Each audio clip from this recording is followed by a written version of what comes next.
In 2006, China invited African leaders to a conference in Beijing. It was called the Year for Africa. Now, China extended a hand of friendship to these African leaders. China told them that they were equals. Now, China was not interested in lecturing them about human rights, democracy, elections, and all that. China was simply interested in doing business with African leaders. However, these deals were exploitative. Now, when Western countries, let's say, give out aid or loans or what have you to African countries, they oftentimes had conditions to these loans.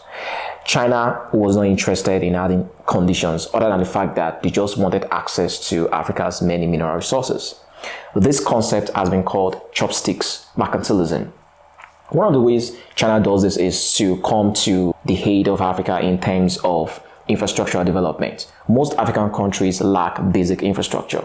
And so it is no surprise that if you go to most African countries today, you find lots and lots of Chinese companies building roads, bridges, or what have you. The reason you find a lot of Chinese companies doing all these things is because of the kind of deals the leaders of these countries signed with China.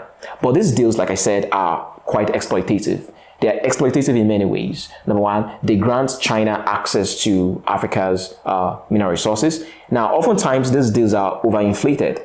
But the more inflated these deals are, the better it is for China, actually, because the more inflated they are, the more access China again then has to Africa's mineral resources. And number two, China pretty much uses Chinese companies, Chinese technicians, Chinese workers on this infrastructure development. So very little African indigenes are incorporated in this infrastructure development.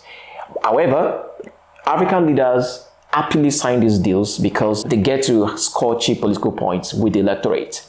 Now, if you ask most Africans what they think about the influence of the Chinese in Africa, particularly within the past 2-3 decades, some might tell you that, China has provided easy access for most Africans to technologies.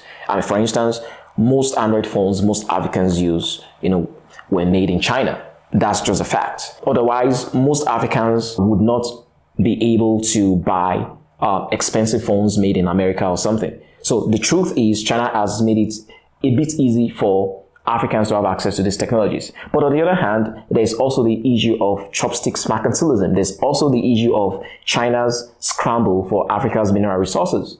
So I'm very curious, what do you think about the concept of chopsticks mercantilism?